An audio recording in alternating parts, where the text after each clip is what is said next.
യാതൊരു രീതിയിലും അത് പറഞ്ഞു നടന്ന് ഖ്യാതി നേടാൻ ശ്രമിച്ചിട്ടുണ്ട്. നമ്മുടെ സ്വന്തം വളരെയധികം കടപ്പെട്ടു. അച്ഛൻ അവിടെ താമസിച്ച് വരുമ്പോഴാണ് അച്ഛന് ചില അസുഖങ്ങൾ, കൊച്ചമ്മയ്ക്ക് ബുദ്ധിമുട്ടുകളൊന്നുമില്ല. ആ ഭാഗം പറയാതിരിക്കാൻ നിർവാഹം. തിരുവല്ലയിൽ താമസിച്ചുകൊണ്ട് എങ്ങനെ ഒരു പുറത്തു നിന്നൊരാൾ താമസിച്ച് ഇടവയിൽ താമസിക്കുന്ന പട്ടക്കാരനെക്കാട്ടിലും ഭംഗിയായി ഇടവ കാര്യങ്ങൾ ചെയ്യാം എന്ന് ഞങ്ങളെ കാണിച്ച് പഠിപ്പിച്ചു തന്ന ആളാണ്. രാവിലെ ഒരു 2 വീലർ ഉണ്ട് അച്ഛന്. കൊച്ചമ്മ ഭംഗിയായിട്ട് ഭക്ഷണമൊക്കെ തയ്യാറാക്കി കൊടുക്കും. അച്ഛന് ഷുഗറിൻ്റെ ഒരു പ്രോബ്ലം ഉണ്ടായതുകൊണ്ടുള്ള ഭക്ഷണമൊക്കെ അതിനനുസരിച്ച് ക്രമപ്പെടുത്തി വളരെ കുറച്ച് ഭക്ഷണമായിട്ട് പാത്രത്തിൽ കൊണ്ടുവന്നു. ഇടവൊക്കെ ഒരാളെ പോലും ഒരു രീതിയിലും ബുദ്ധിമുട്ടിക്കാതെ, എന്നുവെച്ചാൽ ബുദ്ധിമുട്ടായിട്ടുള്ള കരുതുന്നില്ല, എങ്കിൽ പോലും അത് മറ്റുള്ളവരോട് അറിയിക്കാതെ അങ്ങനെ ശ്രേഷ്ഠമായ ആ ദിവസങ്ങൾ ഞാൻ ഓർക്കുന്നു. അച്ഛനെ ആ ദിവസങ്ങളിൽ എവിടെ നോക്കിയാലും ഈ 14 പ്രാർത്ഥനാവുകളിലും എവിടെയെങ്കിലും അച്ഛനെ കാണാനായിട്ട് സാധിക്കും. ഓഫീസിൽ വന്ന് തന്റെ ജോലികളൊക്കെ ഭംഗിയായി നിർവഹിച്ചത് എത്ര ശ്രേഷ്ഠമായ ഒരു മാതൃകാപരമായ ഒരു അച്ഛനെ ഞാൻ കാണുന്നത് ഒരു റോൾ മോഡലായി. ഒരുപക്ഷെ സഭയുടെ ഔദ്യോഗിക ഭരണ നിർവഹണ സ്ഥാനങ്ങളൊന്നും അച്ഛൻ വന്നില്ലെങ്കിൽ കൂടി വ്യക്തമായ നിലപാട്, അച്ഛൻ എല്ലാ വിഷയത്തെപ്പറ്റിയുള്ള വ്യക്തമായ നിലപാടുകളുള്ള ഒരു വൈദിക ശ്രേഷ്ഠനായി. സഭ എങ്ങനെ പോകണം, സഭയുടെ പ്രവർത്തനം എങ്ങനെയായിരിക്കണം, വിശ്വാസികൾ എങ്ങനെയായിരിക്കണം, ഇടവുകൾ എങ്ങനെ ശക്തിപ്പെടണം എന്നതിനെപ്പറ്റിയൊക്കെയുള്ള വളരെ ദൈവികമായ വെളിപ്പാടുകളുള്ള ഒരു വൈദിക ശ്രേഷ്ഠനായിട്ടാണ് ഞാൻ ബഹുമാനപ്പെട്ട അച്ഛനെ മനസ്സിലാക്കുന്നത്. നിർഭാഗ്യവശാൽ അവസാന ചില ദിവസങ്ങൾ അല്ലെങ്കിൽ ചില ദിനങ്ങൾ അച്ഛന്മാരെ കാണുവാൻ സാധിച്ചില്ല എന്നുള്ള വലിയൊരു പരിഭവം എനിക്ക് അവശേഷിക്കുന്നുണ്ട്.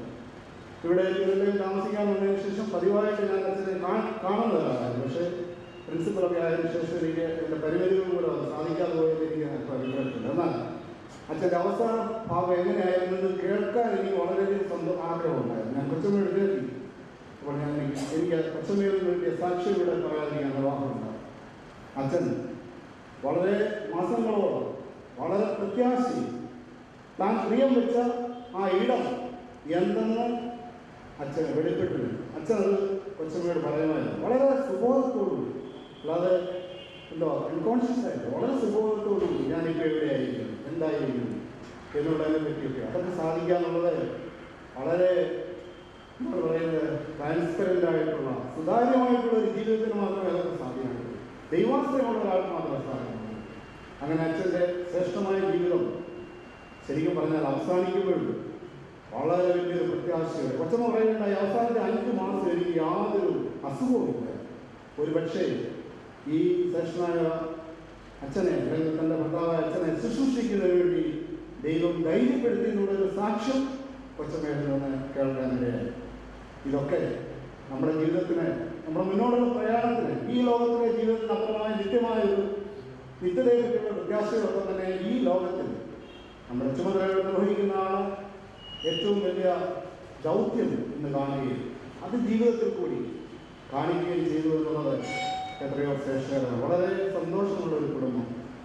അച്ഛൻ്റെ മകൾ സൂസൻ ടീച്ചർ, അതുപോലെ സുനിൽ, എല്ലാവരും മാതൃകാപരമായ ജീവിതം നയിക്കുന്നത് എത്രയോ ശ്രേഷ്ഠമായിട്ട് ഞങ്ങളുടെ കേരള സെന്റ് തോമസ് സഭ അച്ഛനോട് കടപ്പെട്ടിരിക്കുന്നു എന്ന് അറിയിക്കുന്നതിൽ അതിയായി സന്തോഷമുണ്ട്. അച്ഛൻ്റെ ജീവിതത്തിനായ ദൈവത്തെ സ്തോത്രം ചെയ്യുന്നു. ഞാൻ ഈ ജീവിതത്തെ വളരെ വലിയൊരു സൗഭാഗ്യമായിട്ട്, വലിയൊരു അനുഭവമായിട്ട് അച്ഛനോട് സംസാരിക്കുന്ന ഒരു കാര്യം കൂടെ പറയാൻ ഈ ദിവസത്തിൽ ഓർക്കണം.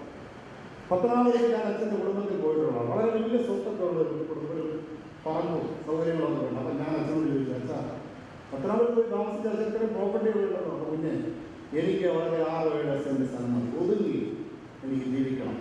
എനിക്ക് എൻ്റെ മകളെ തൊട്ടടുത്തുണ്ട്, ഒതുങ്ങി മതി എന്നുള്ളത് അച്ഛൻ്റെ ജീവിതത്തിൽ അച്ഛൻ 50-ൽ തന്നെ എടുത്ത തീരുമാനമാണ്. മതി, സാറ്റിസ്ഫാക്ഷൻ, ഒരു സെൻസ് ഓഫ് സാറ്റിസ്ഫാക്ഷൻ ഉണ്ടാകുക എന്നുള്ളത് ഇന്ന് നമ്മുടെ ഈ ഒരു ഗ്ലോബലൈസ്ഡ് എക്കോണമിയിൽ ആളുകൾക്കില്ല. എല്ലാവരും മത്സരിച്ച് ഓടുകയാണ്.